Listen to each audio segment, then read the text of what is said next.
Opposition हुकूमत से मुज़ाकरा चाहती है तो फौरी रुजू करे, सहूलतकारी के लिए तैयार हों। स्पीकर कौमी असम्बली सरदार अयाज सादिक की पेशकश। मीडिया से गैर रस्मी गुफ्तगू में कहा, हिज़्ब इख्तिलाफ के बहुत से लोगों ने राबते करके कहा है कि उन्हें महमूद खान अचकज़ई बतौर अपोजिशन लीडर कबूल नहीं, लिहाजा अपोजिशन अरकान की जानिब से लिखे गए खत पर मौजूद दस्तखतों के बाकायदा तस्दीक जरूरी है। वज़ीर आज़म ने अपोजिशन लीडर तकर्री के लिए फैसलों का मुकम्मल इख्तियार दिया है। मजीद किसी से इजाजत लेने की जरूरत नहीं। आइंदा इजलास के आगाज पर कायदे हिज़्ब इख्तिलाफ की तकर्री का आगाज किया जाएगा। वज़ीर आला खैबर पख्तूनख्वा की एक बार फिर मिलिट्री ऑपरेशन की मुखालफत। सूबाई काबीना से खिताब में सुहेल आफरीदी ने कहा, पायदार अमन के लिए ग्रैंड डायलॉग और जामे पॉलिसी बनाने की जरूरत है। मिलिट्री ऑपरेशन किसी मसले का हल नहीं है। सूबाई हुकूमत खैबर पख्तूनख्वा किसी भी मिलिट्री ऑपरेशन के खिलाफ हैं और इंशाअल्लाह ताला हम इसकी इजाज़त नहीं देंगे। मुस्तकिल और पायदार अमन के लिए जामे पॉलिसी की ज़रूरत है, जिसमें तमाम इदारे, तमाम स्टेक होल्डर्स, तमाम सियासी और मजहबी जुमातें, हमारे कबायली और पख्तून मशरान, तमाम अमायदीन ये मिलकर बैठेंगे और एक पॉलिसी बनाएंगे तो मेरे ख्याल में वो मुअस्सर भी होगी और उससे जो है अमन बहाल भी होगा।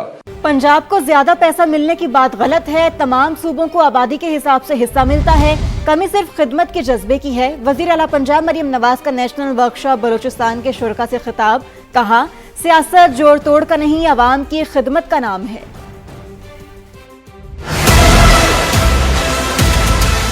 पंजाब को पैसा ज्यादा मिलता है, ये एक बिल्कुल झूठ और गलत बात। आपने कभी इस बहकावे में नहीं आना। तमाम सूबों को उनके जो पॉपुलेशन है उसके हिसाब से पैसा मिलता है। कमी अगर है तो वो जो आपकी विल है टू सर्व, उसमें कमी है कि पंजाब के अवाम का जो पैसा है वो पंजाब के अवाम पर लग रहा है। कई लोग जब चीफ मिनिस्टर बनते हैं, कुछ और बनते हैं, तो उनका सिर्फ ये होता है कि हम बस अपना प्रोटोकॉल कैसे एंजॉय करें, अपने लिए आसानियां कैसे पैदा करें, सियासत की नजर हो जाता है सारा टाइम। हालांकि सियासत जो है ना, वो लोगों ने नाम बना दिया हुआ है जोड़ तोड़ का और प्रोटोकॉल का। ये सियासत नहीं है। सियासत जो है वो अवाम की खिदमत का नाम है। पूरे पाकिस्तान से, आजाद कश्मीर से, गिलगित बल्तिस्तान से लोग एक बेहतर जिंदगी की तलाश में आते हैं। लाहौर भी आते हैं, पंजाब आते हैं। हमने अपने दिल के दरवाजे सबके लिए खोले हुए। सिफारिश का कल्चर खत्म किया, रिश्वत का कल्चर खत्म किया, वरना यही चीफ मिनिस्टर्स ऑफिस ये व्हीलिंग और डीलिंग के अड्डे बने हुए थे, जहाँ पे बैठ के हर एनओसी का पैसा लिया जाता था, हर ट्रांसफर का पैसा लिया जाता था, हर फाइल को फॉरवर्ड करने का पैसा लिया जाता था और अपने बिजनेसेस को स्ट्रेंथन करने का पूरा एक नेटवर्क चल रहा था पंजाब के अंदर। यूनिवर्सिटी एक और हादसा। लाहौर की उसी यूनिवर्सिटी में तलबा ने खुदकुशी की कोशिश की, जहां चंद रोज पहले एक तालिब इल्म ने खुदकुशी की थी। इस वाक़े में तालिबा ने यूनिवर्सिटी की दूसरी मंजिल से छलांग लगा दी। तशवीशनाक हालत में अस्पताल मुंतकिल किया गया। तलबा ने हाजिरी के मामले और भारी फीसों को जहनी तनाव की वजह करार दे दिया। जहांगीर खान रिपोर्ट कर रहे हैं। लाहौर की निजी यूनिवर्सिटी में चंद रोज के दौरान दूसरा अफसोसनाक वाकया। रायबन रोड पर वाक़ यूनिवर्सिटी में डी फार्मेसी की तलबा ने दूसरी मंजिल से छलांग लगा दी। तलबा तशवीशनाक हालत में जनरल अस्पताल के आईसीयू में ज़ेरे इलाज। नारंग मंडी की रिहायशी तलबा ने वाक़े से कबल अपने घर वालों को कॉल भी की। जनरल अस्पताल के तिबी माहिरीन ने इब्तदाई रिपोर्ट तैयार कर ली। बेहतरीन ट्रीटमेंट दिया जा रहा है, हमारे पास तमाम सहूलियात और टेस्टों की हर चीज मौजूद है और अल्लाह ताला से उम्मीद है कि इंशाल्लाह हम उसकी जान बचाने में कामयाब होंगे। यूनिवर्सिटी इंतजामिया ने भी dean faculty of law justice retired Bilal Khan की सरबराही में 8 रुकनी इंक्वायरी कमेटी तश्कील दे दी। तुलबा ने हाजिरी के मामले और भारी फीसों को जहनी तनाव की वजह करार दिया। बच्चे पे इतना ये प्रेशराइज करते हैं, आप 2.5 लाख रुपए फीस है, 3-3 लाख रुपए फीस दे रहे हैं बच्चे। अगर बच्चा एक सब्जेक्ट में फेल होता है ना, तो वो रिसेंटली कभी भी नेक्स्ट सेमेस्टर में नहीं जा सकता। यह अटेंडेंस का बहुत इशू होता है। जब अटेंडेंस शॉर्ट होती है तो ये कोर्स दोबारा इनरोल करना पड़ता है।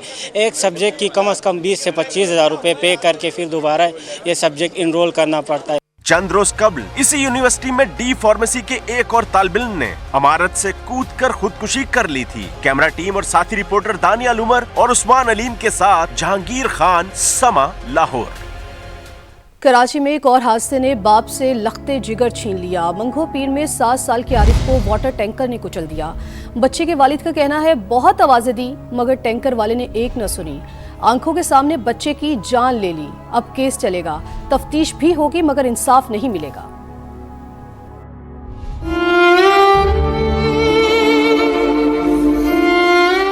हाल तकाल घर की थी, अपने हर काम छोड़ दिए थे, इसके पीछे पीछे रहता था।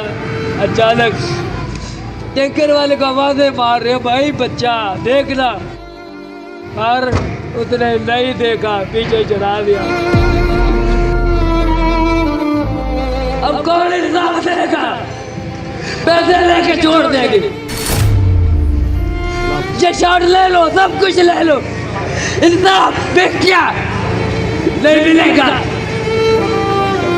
आपको नहीं मिलेगा, आपको ये मिलेगा बस, और कुछ नहीं मिलेगा। कराची में मुस्तफा आमिर कत्ल केस के मरकजी मुलजिम अरमगान की जमानत मंजूर, अदालत ने रिहा करने का हुक्म दे दिया। जुडिशल मजिस्ट्रेट गरबी की अदालत ने पीका एक्ट और गैर कानूनी कॉल सेंटर चलाने के केस में जमानत मंजूर की। यह मुकदमा NCCI में दर्ज है। दौरान समाअत वकील सफाई ने मौक़िफ़ इख्तियार किया कि मुलजिम के खिलाफ आज तक चालान पेश नहीं किया गया। तफ्तीशी अफसर अदालत में पेश होता है, ना कोई गवाह पेश किया गया। अदालत ने वकला के दलाइल सुनने के बाद मुलजिम की जमानत मंजूर करते हुए 1 लाख रुपए की मशल्के जमा कराने का हुक्म दिया। भारतीय सिख खातून सरबजीत सिंह कौर भारत ना जा सकी। सफरी दस्तावेजात मुकम्मल ना होने पर सरबजीत कौर को फिलहाल रोक लिया गया। खातून को आज भारत के हवाले करने के लिए वाघा बॉर्डर ले जाया गया था, ताहम सफरी दस्तावेजात में तकनीकी खामी के बायस सिख खातून को वाघा बॉर्डर से वापस रवाना कर दिया गया। सरबजीत कौर मजहबी दौरे पर नवंबर 2025 में पाकिस्तान आई थी।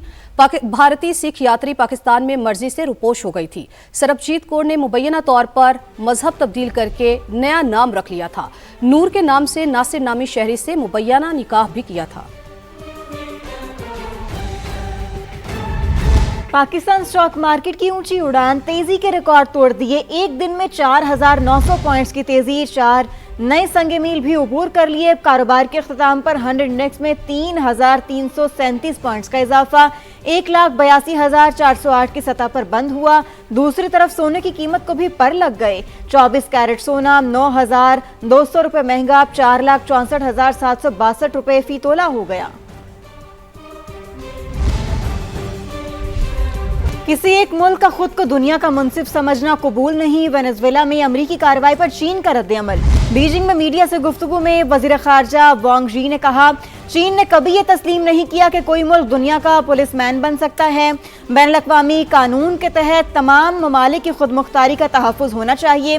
ईरानी वज़ारत ख़ारजा ने बयान में कहा, वेनेजुएला पर अमरीकी हमला खतरनाक है जो आलमी निज़ाम को खतरे में डाल सकता है। ताकत के जरिए अमन का नजरिया पूरी दुनिया के लिए नुकसानदेह है। वेनेजुएला के सदर निकोलस मादुरो को बगैर किसी शर्त के रिहा किया जाए। वेनेजुएला की सूरत हाल पर अक़वाम मुत्तहिदा के सलामती काउंसिल का इजलास जारी है। अमरीका का वेनेजुएला में फौजी कार्रवाई का दिफा। अमरीकी नुमाइंदा माइक वॉल्ट्स ने कहा, वेनेजुएला की सूरत हाल कई सालों से खित्ते के लिए खतरा थी। इंसानी हकूक की खिलाफ वर्जियां अरूज पर थी। इक़्तिदार की मुंतकिली तक वेनेजुएला को हम चलाएंगे। रूसी फेडरेशन के नुमाइंदे ने वेनेजुएला में अमरीकी कार्रवाई को आलमी कवानीन की खिलाफ वर्जी करार दिया।